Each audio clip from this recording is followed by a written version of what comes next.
Olá, meus queridos seguidores, Deus abençoe cada um de nós.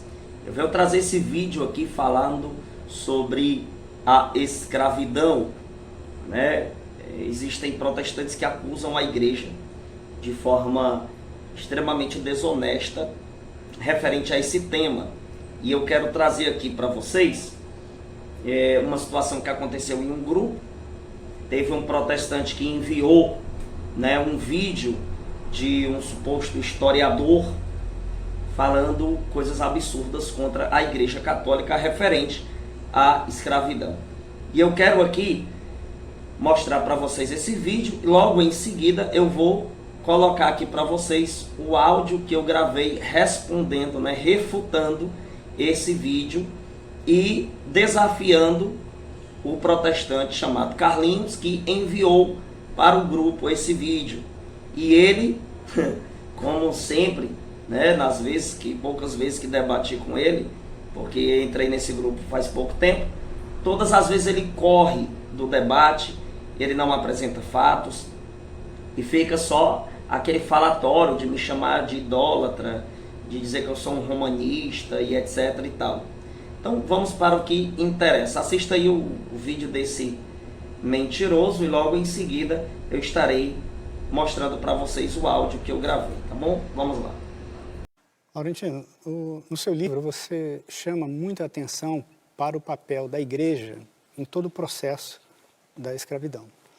A igreja que não só tinha escravos, lucrava com isso, mas só condenou a prática da escravidão às vésperas da abolição, em 1888, com aquele Papa Leão XIII.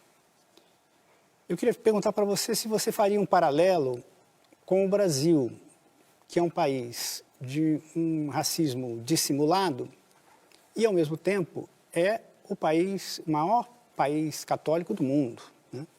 Você diz que a contradição da igreja é porque, ao contrário de outros agentes que atuavam na escravidão, porque a escravidão era tida como algo natural, vamos chamar assim, no caso da igreja era contraditório, porque ia totalmente contra tudo que o Cristo pregou, né?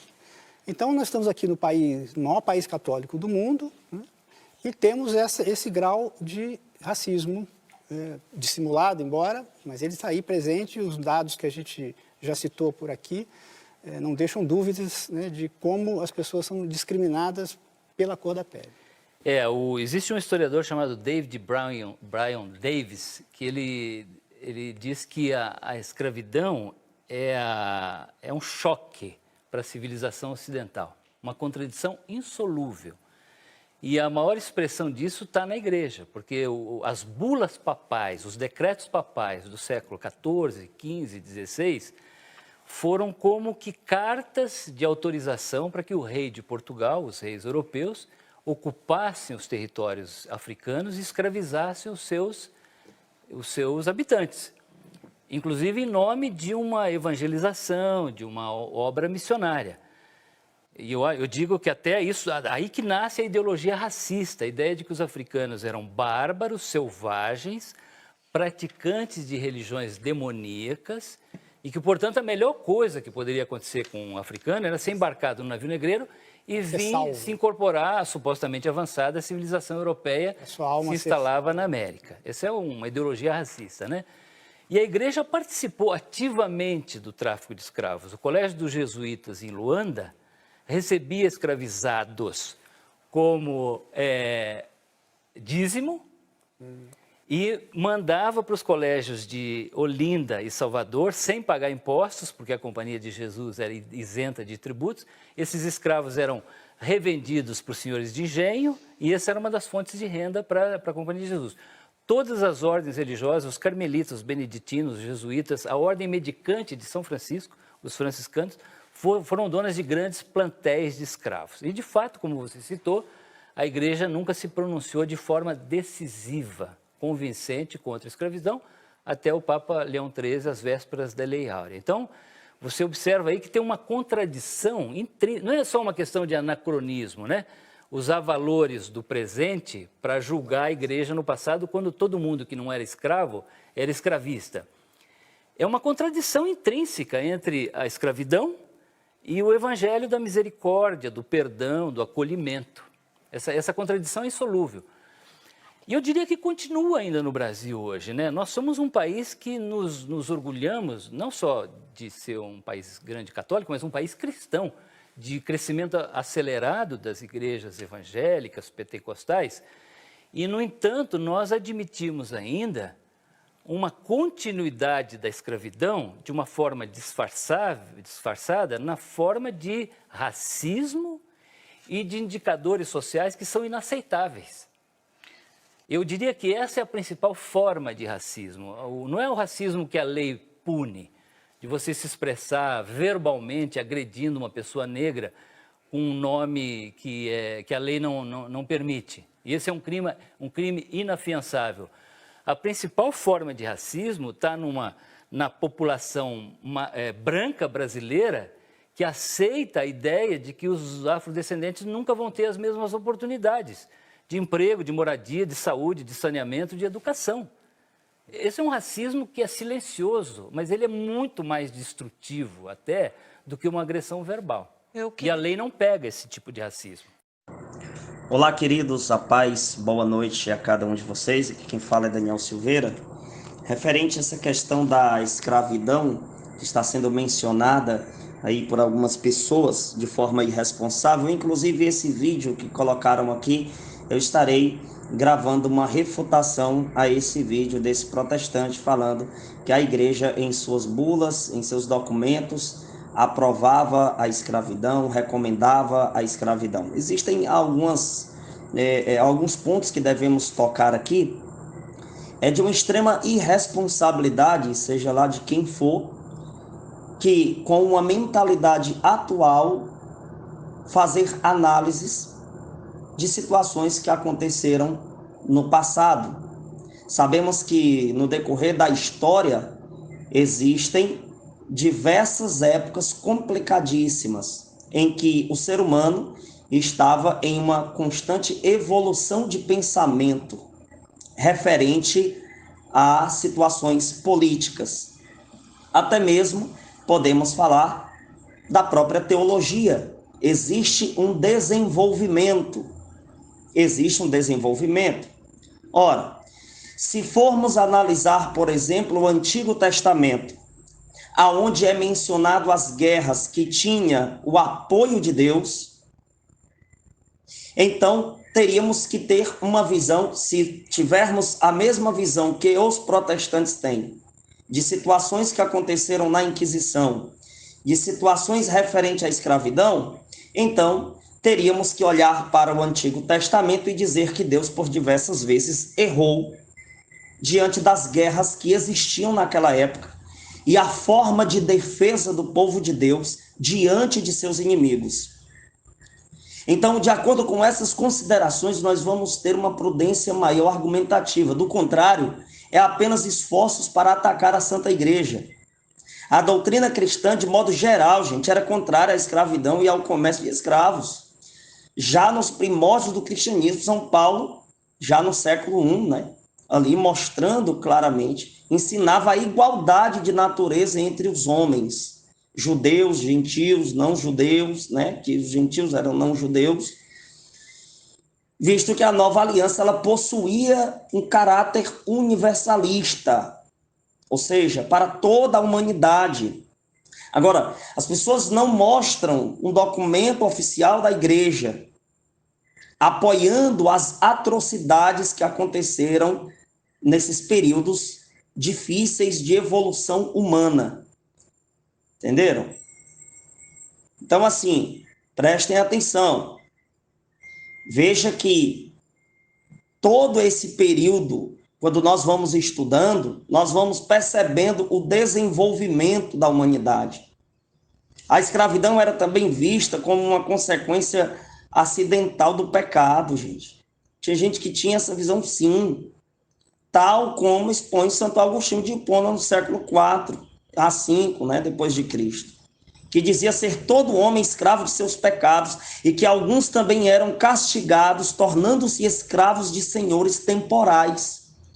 Mas veja, mas também considera que os escravos devem aceitar sua condição como punição pelos seus vícios, bem como serem obedientes e amarem seus senhores para não darem razão aos maus tratos por eles provocados. Todas essas realidades nós vamos conhecendo na medida em que nós nos aprofundamos no conhecimento de cada época. Pensa, contudo, que a condição escrava era temporária e chegaria um tempo na qual seria mais necessário, não seria mais necessário o escravismo, gente.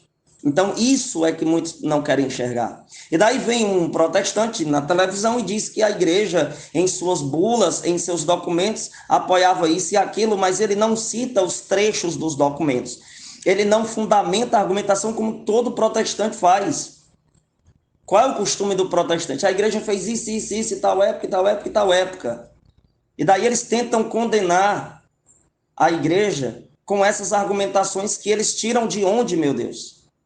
De onde? Durante a antiguidade tardia, né, já no século IV e VII, apesar de ainda existir, né, inclusive fundamentada no direito da época, no Oriente, o escravismo foi, aos poucos, sendo substituído pelo sistema de colonato. Tem gente aqui no grupo que sabe nem o que é isso. Que por volta do ano 100, gerou o feudalismo ignorante. No senhorio feudal. Quem sabe disso aqui? Quem sabe falar disso aqui? Um bando de ignorantes que falam, não prova nada, não mostra os trechos dos documentos. Eles não sabem que alguns camponeses, né? Alguns camponeses estavam submetidos ao regime de servidão, que difere-se da escravidão propriamente dita, já que o servo feudal recebia, né, um pequeno lote de terra para cultivar e possuía um vínculo semi-voluntário com o seu senhor. Tem gente que não sabe disso. Possuindo uma ligação de dependência com sua terra, o servo não poderia ser vendido separado de sua terra. Gente que não sabe nada disso. Os caras não estudam história, não sabem nem o que é isso direito. Escuta qualquer Zé doidinho falando isso e aquilo e não vai para os fatos. Eu quero que volte para os fatos, certo? Porque em 873, o Papa João VIII, em uma carta a um príncipe lá de Sardenha, ele diz: há uma coisa a respeito da qual desejamos admoestar-vos. Vou ler aqui para vocês. Há uma coisa a respeito da qual desejamos admoestar-vos. Em tom paterno, se não vos emendardes, cometereis grande pecado e em vez de lucro que esperais. Vereis multiplicadas as vossas desgraças. Com efeito, por instituição dos gregos, muitos homens feitos cativos pelos pagãos são vendidos nas vossas terras e comprados por vossos cidadãos, que os mantêm em servidão. Ora, consta ser piedoso e santo, como convém a cristãos, que uma vez comprados, esses escravos sejam postos em liberdade esses escravos sejam postos em liberdade por amor a Cristo. A quem assim proceda, a recompensa será dada não pelos homens, mas pelo mesmo nosso Senhor Jesus Cristo. Por isso, exortamo-vos e com paterno amor vos mandamos que compreis dos pagãos alguns cativos e os deixeis partir para o bem de vossas almas. Eu quero aqui que alguém refute esta minha argumentação. Tá? Eu quero aqui desafiar alguém refutar os fatos que eu estou colocando aqui diante de vocês, tá bom? Agora, fácil falar isso e aquilo e fugir dos fatos. É triste presenciar essa desonestidade intelectual, certo? E esta exortação está lá no Denzinger, porque talvez alguém aqui vai exigir fonte. Eu lhe dou a fonte agora, porque eu não estou aqui com desonestidade intelectual, e o meu áudio é longo, porque é necessário que o áudio seja longo, porque é um tema delicado e um tema extenso, porque vai ter preguiçosos aqui, por isso que são tão analfabetos de história, e de tantos outros temas, que não gostam de áudios longos. Lógico que não gostam, porque não gostam de estudar, porque se estudassem não seriam protestantes. Se estudassem de verdade não seriam protestantes. Vai lá no Denzig e vê se eu estou mentindo. Vai lá ver, em Quíridio, dos símbolos e definições, número 668, citado em Bittencourt. Vai lá, Dom Estevão Bittencourt, ele falou muito disso, sobre o tráfico dos negros, né, no Brasil e a igreja. Vai lá ver nas fontes o tráfico negro no Brasil e a igreja. Então prestem bem atenção no que eu estou dizendo a vocês. Parem de serem desonestos em suas conclusões. Eu quero provas, eu quero relatos, eu quero fontes. Refute esse áudio, minuto por minuto. Eu estou desafiando aqui. Bom, gente, a continuidade dos áudios, eu vou preferir mostrar aqui pelo meu notebook, né? Porque, nossa, o cara ficou totalmente sem argumento, gente. Eu mandei esse áudio aí que vocês acabaram de ouvir. Ele ficou totalmente sem argumento. Daí, como ele não conseguiu refutar minhas argumentações, olha só o áudio que ele manda, olha só. Irmãozinho, treino na base, você é um comédia, hein? Um cara que fala tanta heresia, tanta merda, um cara que distorce o evangelho apostólico, treino na base, você é um brincalhão, né, amigo? Seu negócio é catecismo, é tradição. Não vem querer debater aqui sobre Bíblia, ensino apostólico. Você está muito por fora. Você não tem cabedal para isso, não. Você é apenas um romanista fervoroso. E outro, deixa eu te falar. Ele só me atacando. Ele tem um livro, você viu lá? Compra o livro dele. Com certeza. Nem ele lê o livro, gente. As citações que você quer. Eu apenas postei o texto aí, você fica nervosinho, né? Eu não sei se ele é pastor evangélico, não. Acho que não é, não. Ele é historiador, né? Eu sei que ele escreveu um livro detonando a seita romana. E mais um ponto, né? Porque são vários, né? De Inquisição para cima é um monte. Agora tem mais essa aí, né? Tipo que apoiando, legalizando a escravidão, né? Você tá assustado? Eu não tô, não. Essa seita romana aí é daí para cima mesmo, meu amiguinho. Abre o olho, vai para a Bíblia que ainda dá tempo para você. Vejam só. Ele ficou dizendo que eu sou romanista em outros áudios. Ele ficou falando um monte de coisa aqui e não refutou os meus argumentos. Aí eu pego e envio para ele assim, ó. Carlinhos, eu só estou esperando tu me mandar os trechos dos documentos que esse pastor aí, ele mencionou. Porque na verdade ele nem mencionou documentos, né? Ele disse que existem bulas, existem documentos. E quais são esses documentos? Quais os trechos? Carlinhos, refute o áudio acima. Eu te desafio qualquer um aqui.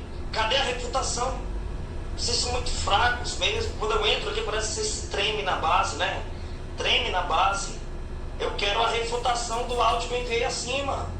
Vamos lá. E quero que você me mostre aonde esse homem aí citou nomes e trechos dos documentos. Vamos lá, rapaz. Eu tô com tempo agora para te ouvir. Vai lá. Grava aí que eu quero ver. Depois... Nem você lê o livro dele, né? Peraí, deixa eu ver se é isso. Meu amigo, ele tá num programa e tá respondendo perguntas sobre o livro dele. Se o livro te machucou, o conteúdo do livro que eles estão comentando lá, você quem deve comprar o livro e refutar o cara aí. Eu não tô te entendendo não, aí. Vai lá e refuta o cara. Você não tá Vejam falando que ele tá usa falando uma coisa e não sabe. Ele, com certeza no livro tá colocando as fontes. Agora quem se sentiu machucado, né, afrontado, que é o seu caso, porque está falando da sua seita, você que tem que ir lá e refutar, ué. Não estou te entendendo. Gravei isso.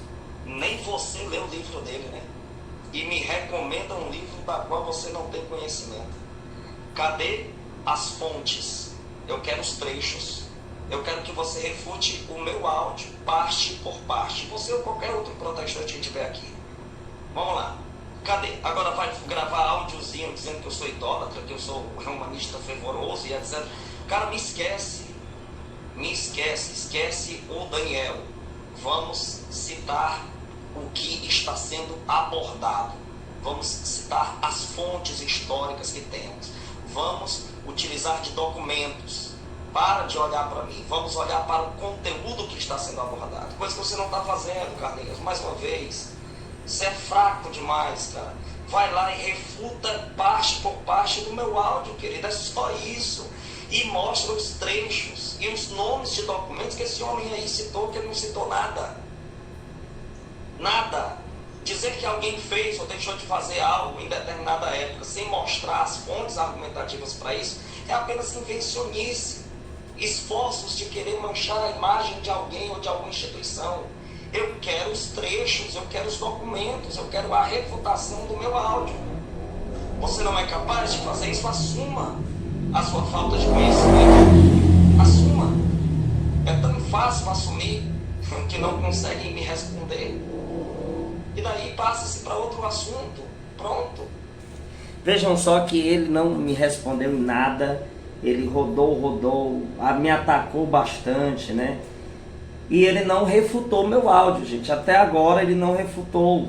E esse Carlinhos, ele foge muito do conflito argumentativo. Ele foge demais porque ele não tem conhecimento. Daí qualquer pessoa que aparecer, né, falando mal da Igreja Católica, falando que a igreja matou, que a igreja fez isso, fez aquilo, essas pessoas não chegam com as fontes, certo? E simplesmente ficam postando coisas que eles não têm provas. E daí besta quem acredita nisso. Entenderam? Veja que ele ele fugiu dos argumentos aqui. Ele fugiu. Ele não refutou o meu áudio. E eu estou mostrando aqui para vocês como o protestante ele age de má fé, né? Se falar mal da igreja, ele já acredita. Ele já toma por verdade, entendeu? E o cara não mostrou documento nenhum da igreja.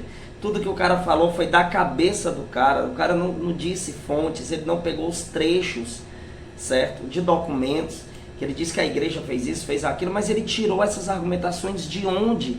Se o fato, presta atenção, esse cara ele não estava vivo na época. Então se ele comenta algo daquela época, ele precisa ter uma fonte argumentativa. E ele não apresentou nenhuma. Para vocês verem como os protestantes agem de má fé. E eles saem espalhando isso aí. E aí quem não tem um pingo de entendimento histórico, que não tem honestidade intelectual, ou seja, os ignorantes, os desonestos, vão espalhando isso e vão acreditando em qualquer coisa que escuta. Eu quero ver algum protestante refutar o meu áudio. Nenhum protestante refutou. Então aqui está mais um vídeo para vocês. Vou continuar esse trabalho de evangelização para alertar as pessoas desses perigos, né? Certo? Então, gente, vocês que ainda não conhecem os e-books que eu escrevi 2 e-books respondendo os ataques protestantes e um respondendo 50 perguntas que me fizeram. Inclusive, tem uma pergunta falando sobre esse tema referente à escravidão. Então, você que ainda não comprou o nosso material, compra para ajudar a gente. A gente também fez uma campanha para quem deseja ajudar financeiramente a nossa missão por mês. Você pode fazer um Pix, né? A campanha dos R$10 por mês. Se você já tiver feito aí a sua doação de R$10, certo? Não faça mais esse mês, né? Vamos tentar aí todo mês. Aqueles que puderem, lógico, faz um Pix para que a gente possa cumprir com nossas responsabilidades financeiras. Então compartilhe esse vídeo o máximo que você puder, tá certo? Deus abençoe.